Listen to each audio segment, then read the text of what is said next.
La regularización de la cannabis, una realidad cada vez más cercana. Cambios en la subcontratación. Analizaremos la propuesta del Ejecutivo enviada a la Cámara de Diputados para limitar el outsourcing. Y la entrevista al diputado Asael Santiago Chepi, secretario de la Comisión de Educación, sobre las modificaciones al presupuesto de egresos de la Federación 2021. Comenzamos desde las cámaras.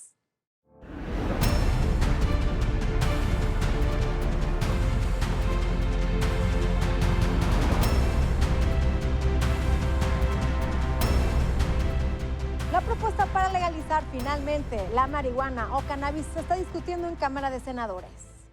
Tras meses de estancamiento legislativo, el Senado de la República aprobó el dictamen que regula el consumo de cannabis y sus derivados en México. Contiene reformas y adiciones a la Ley General de Salud y al Código Penal Federal. El presidente de la Comisión de Justicia, una de las 3 dictaminadoras, expresó: Sin lugar a dudas, este dictamen va a ser uno de los más polémicos que hayamos tenido o que vayamos a tener en esta legislatura. Atender una resolución, la 1 del 2018 de la Suprema Corte de Justicia, en donde declara inconstitucionales varios artículos de la Ley de Salud, en donde se prohíbe el cannabis, es todo un reto para esta legislatura. El presidente de la Comisión de Salud expresó: La discusión ha sido rica, enormemente rica. En México, óigase bien, se produce cannabis. En México, escúchese bien, se mercadea cannabis. Y en México, escúchese bien, se consume cannabis. Tenemos que enfrentar la realidad. Teníamos una desafortunada realidad sin regulación. Hoy tenemos regulación. Durante la discusión, la Asamblea aceptó incorporar al dictamen diversas modificaciones que fueron aceptadas por el Pleno. Destaca la creación del Instituto Nacional para la Regulación y el Control del Cannabis. Este tema, que resulta de interés a gran escala, seguirá siendo prioridad en la agenda legislativa nacional. Desde las cámaras, Claudia Ivette García. Y para hablar de la iniciativa para regular la subcontratación, ya está aquí con nosotros el comentario de Alicia Salgado. Muchísimas gracias, Adriana. Hoy vamos a comentar de una iniciativa que ha vuelto a confrontar al sector privado con la administración López Obrador. Y es que la decisión del presidente de enviar a la Cámara de Diputados la iniciativa que prohíbe, así es la palabra, el outsourcing, no solo subraya pues la decisión de no consultar las iniciativas antes de que se lleguen a la Cámara para alcanzar un consenso con el sector privado, sino que hace patente esta política prohibicionista que se ha ido implantando en diferentes sectores en la pretensión de lograr un cambio significativo en conductas aparentemente ilegales. ¿De qué se trata el outsourcing? En realidad es una práctica de dar trabajo a terceros que no realiza una empresa. Por ejemplo, el trabajo de limpieza no es necesariamente un trabajo que pueda realizar la empresa que hace tornillos y sin embargo es un trabajo especializado porque se requiere que se limpien los aires acondicionados, los techos, los pisos y de manera regular hasta los sanitarios. Entonces se contrata a un tercero para que realice ese trabajo que no es esencial, o bueno, no es parte fundamental de la línea de producción de tornillos. Este es el tema, es hasta dónde un trabajo especializado no se puede derivar.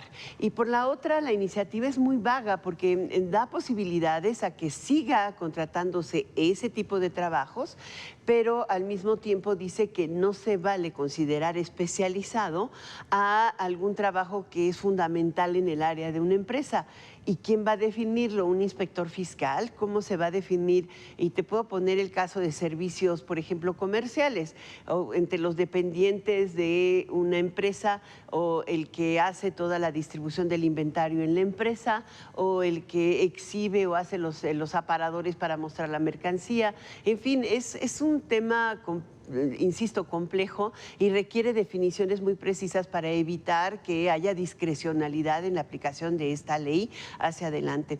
El segundo punto de comentario que es crítico es que cuando se hace un cambio tan radical, se suprime la contratación de terceros, como esta que están diciendo, y además hay una amenaza atrás de no solamente enfrentarás multas importantes, sino hasta cárcel, es porque se le quiere dar un tratamiento equiparable a la defraudación fiscal. Lo único importante es que deben existir un periodo de transición entre la separación de empresas anteriores y el nuevo régimen, y este no fue el caso, no fue incluido. Y el tercer elemento, ¿por qué todo a cárcel? ¿Por qué todo tratarlo como corrupción? Finalmente hay una advertencia de que pues de tener que despedir a todos en este momento porque no van a poder cumplir con la regla, pues vamos a abundar en el desempleo en un momento crítico de la economía, porque ni estamos recuperando plenamente el crecimiento, ni tampoco hay una asimilación clara del empleo formal. Como sea, es un empleo formal y lo único que sería aumentar la cantidad disponible en la población económicamente inactiva, y eso también lo deben considerar los legisladores a la hora de levantar el dedo, de votar por esta iniciativa. ¿O no cree usted? Yo pongo este tema bajo la lupa desde las cámaras. Y ahora vamos a las entrevistas que nos preparó nuestro compañero Víctor Sánchez Baños. Desde los 60 del siglo pasado, el tabaquismo se convirtió en una pesadilla para todos los sistemas de salud en todo el mundo. Una adicción que mata a 53,000 personas al año, o sea, 147 al día, según la Organización Mundial de la Salud. El diputado Héctor Jaime Ramírez Barba nos explica los cambios a la Ley General para el Control del Tabaco y la Nicotina. Es una adicción muy grave porque casi 20 millones de mexicanos, no hay ni uno solo de ellos que no te diga que el tabaco es dañino, y sin embargo la adicción hace que fumen. Esto hace que las enfermedades secundarias a la ingesta del tabaco, a fumar tabaco, a fumar este tipo de sustancias, pues provoque enfermedad pulmonar, diversos tipos de cánceres, y se calcula pues que de manera directa o indirecta son las principales causas de muerte en el mundo. En México, de manera particular, cuando tú valoras la cantidad de ingresos hospitalarios, de enfermedades relacionadas y gastos en la salud, es una de las más importantes que hay en México. Estas enfermedades crónico-degenerativas secundarias al tabaco, primordialmente cánceres, la enfermedad pulmonar obstructiva crónica y los daños en el sistema vascular cerebral y cardíaco son muy importantes. La manera en cómo la industria tabacalera produce para México, hay un impuesto especial, se llama Impuesto Especial de Productos y Servicios, que se cobra, pero tienen un grave defecto, Víctor. Esos impuestos no van a la salud. Esos impuestos van a una bolsa general y de hecho las entidades federativas, es hoy un muy buen ingreso para ellos, estos IEPS por tabaco, porque en función del estado donde más se fuma es donde más reciben el dinero. Entonces tampoco hay un aliciente fiscal para que los propios entidades federativas puedan apretar las leyes, ¿ves? Hoy está reconocido, por ejemplo, que los tabacos que causan adicción es importante que no estén tan de fácil acceso a las gentes. No se deben de vender al menudeo. Y hoy, afuera de tu oficina, afuera de la Suprema Corte de Justicia, afuera de la COFEPRIS, pues se vende el cigarro al menudeo. Es decir, la Ley General del Control del Tabaco, que me tocó impulsar en 2006, publicada en 2008, que ha logrado algunos espacios importantes para hacer espacios libres de tabaco, la verdad es que ha sido muy poco eficiente en lograr que los mexicanos se libren de adicción. Esto sumado a que, además de la política pública para evitar que haya este tema, pues tampoco hay un mecanismo para hacer que los ya fumadores, realmente exista un mecanismo eficiente gubernamental para que dejen la adicción. Entonces, cuando hablamos del ingreso en salud, para el próximo año, por ejemplo, reflejará alrededor de 40,000 millones de pesos en sus impuestos. Pero cuando hablamos de gasto en salud, son alrededor de 80,000 millones de pesos, es decir, gastamos el doble en atender la salud de lo que ingresa por impuestos, pero con la diferencia de que lo que ingresa por impuestos no se dedica al tema de la salud. De hecho, la primera iniciativa que me tocó presentar, te digo, hace apenas unos años, en 2006, fue para modificar precisamente este código de distribución de recursos y que se fueran dedicadas a la salud. Hay mecanismos alternativos para dejar el tabaco. Y por un lado, se llaman, tú los conoces como cigarros electrónicos, lo que producen es nicotina sin tener el humo, los efectos indeseables del humo del tabaco, y que ahorita por el gobierno federal, bueno, lo está prohibiendo. Estamos luchando para que a estos mecanismos que en otros lugares del mundo están funcionando. Pero los sistemas electrónicos o el vapeo son soluciones. De ello habla la diputada por Morena, Lorenia Ivette Valle San Pedro. Nosotros hemos presentado una iniciativa este pasado octubre de 2020, una iniciativa para poder regular el mercado, el uso del vapeo prácticamente, los sistemas de administración de nicotina y los sistemas similares sin nicotina, así como los productos derivados del tabaco calentado. Creemos que es muy importante que se atienda la realidad que hoy existe en México, existe un mercado negro y frente a eso tenemos que brindarle garantías a la población. Por un lado, cuidar el interés superior de los niños, las niñas y los adolescentes, cuando podamos evitar que tengan acceso a estos productos que son dañinos, pero por otra parte también darle certeza a los adultos consumidores de que tienen acceso a un producto, a un dispositivo que cumple con las reglas de calidad y que obviamente creemos que es necesaria la introducción de algunas alternativas que, si bien es cierto, tienen un efecto en la salud, puede ser mucho menor al daño provocado por el tabaco convencional. Nosotros en esta iniciativa además incorporamos también una reforma a la ley del impuesto especial sobre productos y servicios para poder gravar estos dispositivos, estos productos en general, y que podamos invertir en políticas públicas de prevención y atención derivado de los efectos que causan estos productos y el tabaquismo mismo en la población mexicana. México es parte de los países que firmó el convenio marco para la lucha contra el tabaquismo, y parte de las acciones que se deben de tomar justamente son la información, evitar que tengan acceso los niños, las niñas, los adolescentes al cigarro convencional, y por supuesto nosotros estamos planteando evitar que tengan acceso hoy a estos dispositivos de vapeo, que vale la pena recordar que hoy a través de las plataformas digitales es de muy fácil acceso a cualquier persona y de cualquier edad, desafortunadamente. Por eso nosotros insistimos en la urgencia de poner un alto a esa situación y obviamente también de poder acompañar, además de las restricciones, de una campaña educativa, de una campaña de información para que todos los sectores de la población estén conscientes de los efectos que produce el consumo del tabaco y, por supuesto, de los otros dispositivos que también hoy están a la venta, están al alcance prácticamente de cualquier persona. Existen además algunas resoluciones ya de la Suprema Corte al respecto de este tema, Víctor.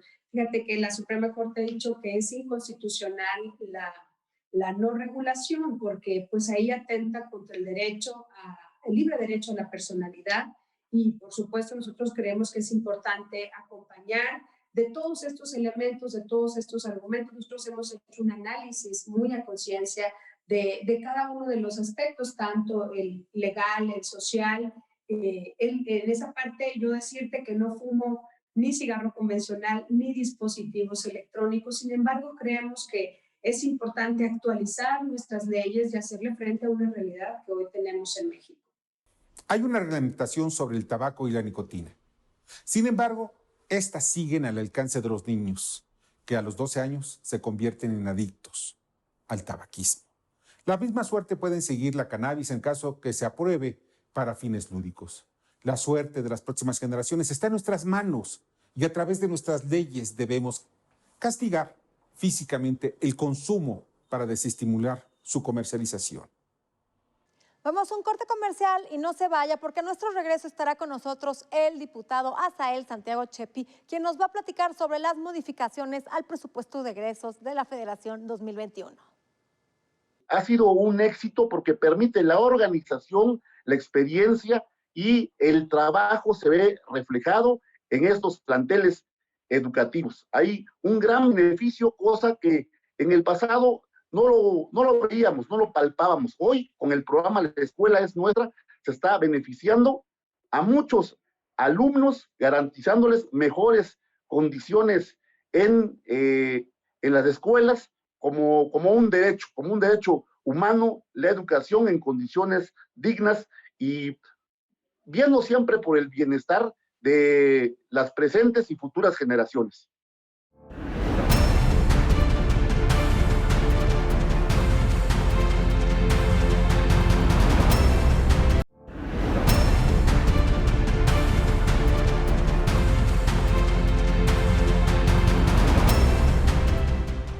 maestro de la Normal es diputado ahora.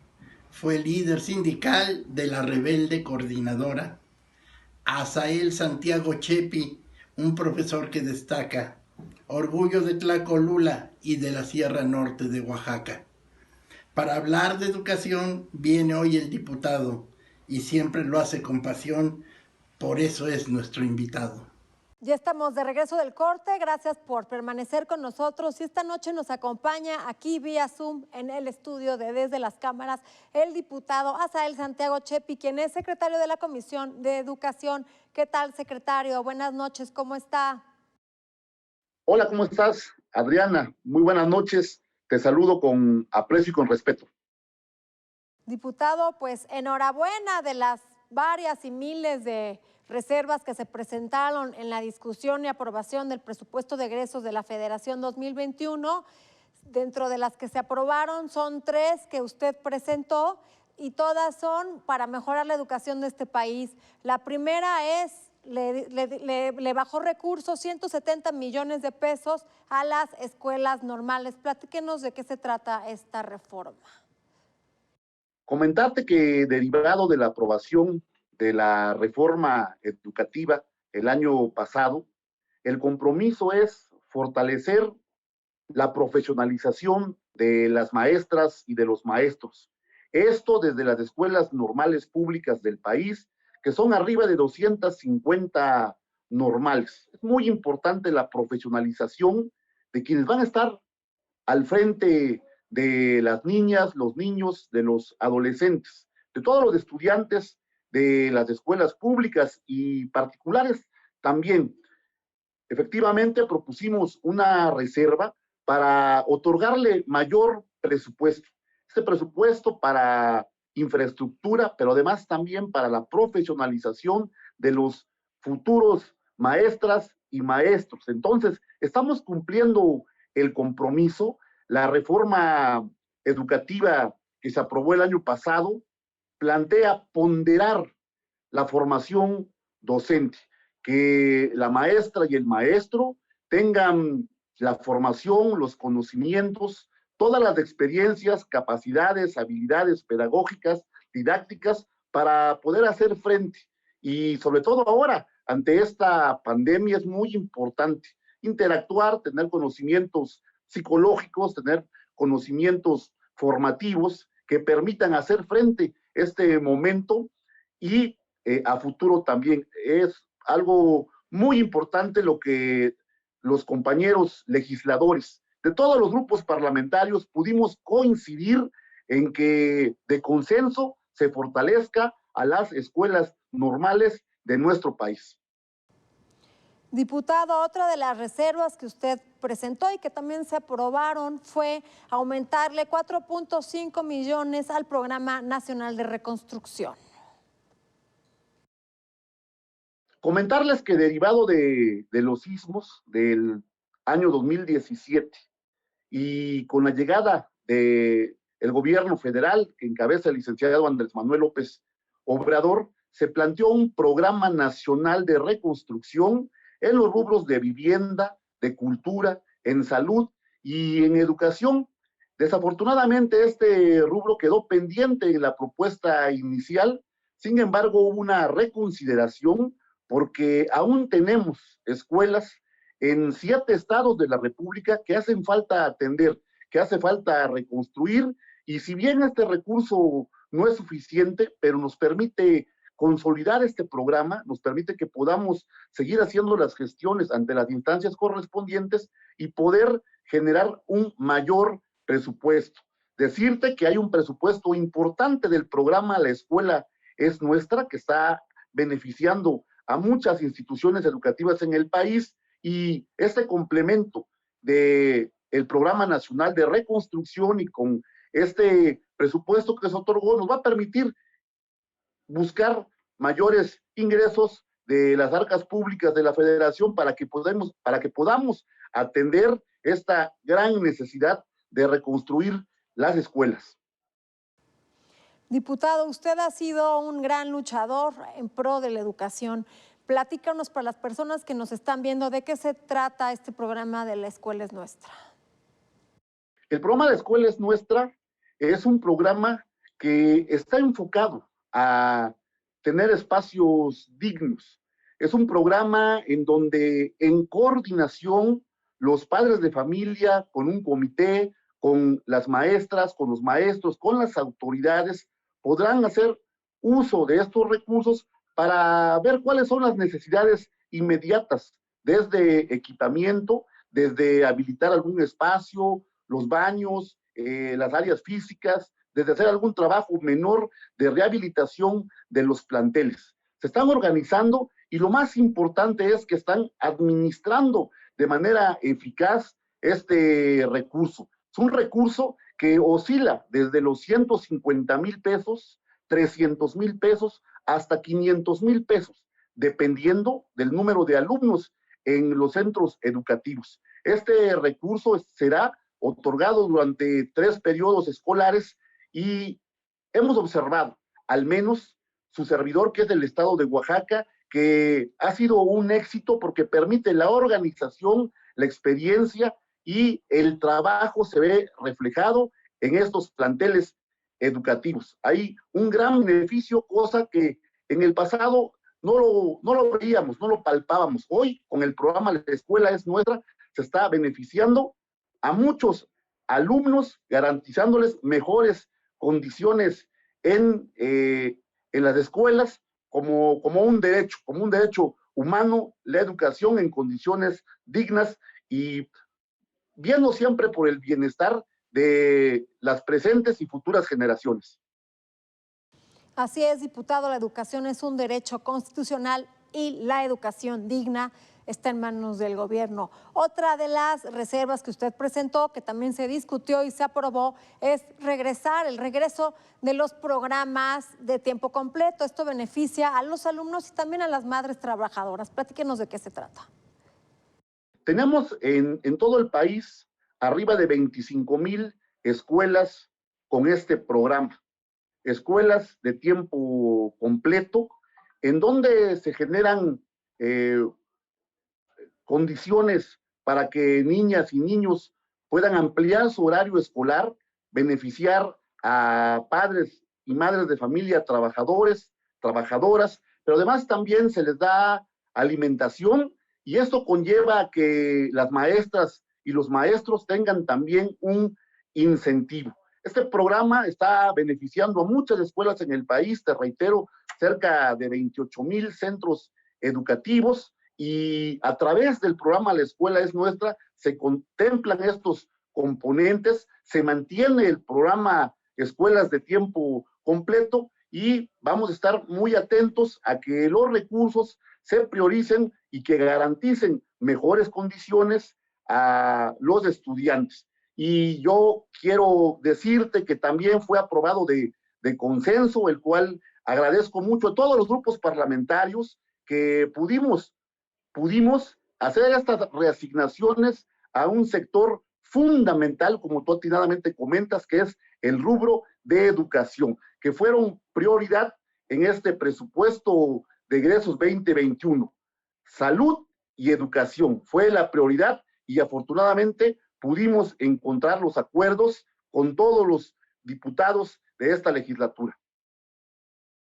Diputado, a 1 año y medio de concluir esta legislatura y además en medio de un proceso electoral, las intermedias del 2021, de los procesos más polémicos de la historia contemporánea de este país, ¿cuáles son los retos en materia de educación?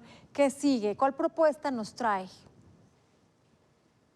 Nosotros vamos a impulsar, consolidar la reforma educativa que aprobamos el año pasado.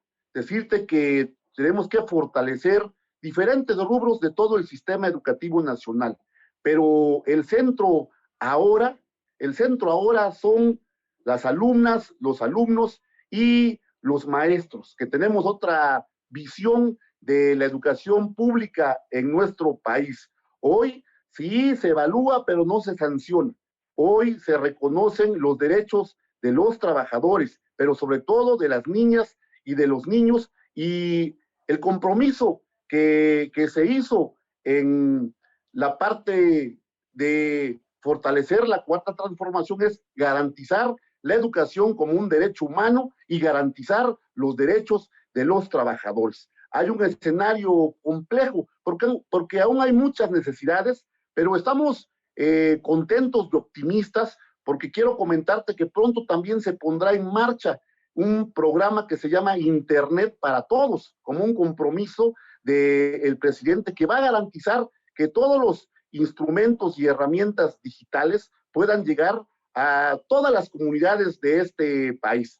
Forma parte de los compromisos que tenemos en materia educativa. Diputado, pues los jóvenes, los niños son el futuro de este país. Qué bueno que esté usted a cargo de impulsar estas propuestas, estas iniciativas y estas reservas en pro de la educación. Gracias por estar con nosotros esta noche. Gracias a ti, Adriana, y les deseo que podamos estar en las mejores condiciones. No hay que confiarnos, hay que seguir manteniendo las medidas sanitarias. Te agradezco mucho la entrevista. Así es, diputado. Sigan cuidándose y usen cubrebocas. Gracias por estar con nosotros, diputado. Se nos acabó el tiempo, pero no olviden vernos próximo jueves, 11:30 de la noche, en el único programa de la televisión que pone bajo la lupa el quehacer legislativo. Buenas noches.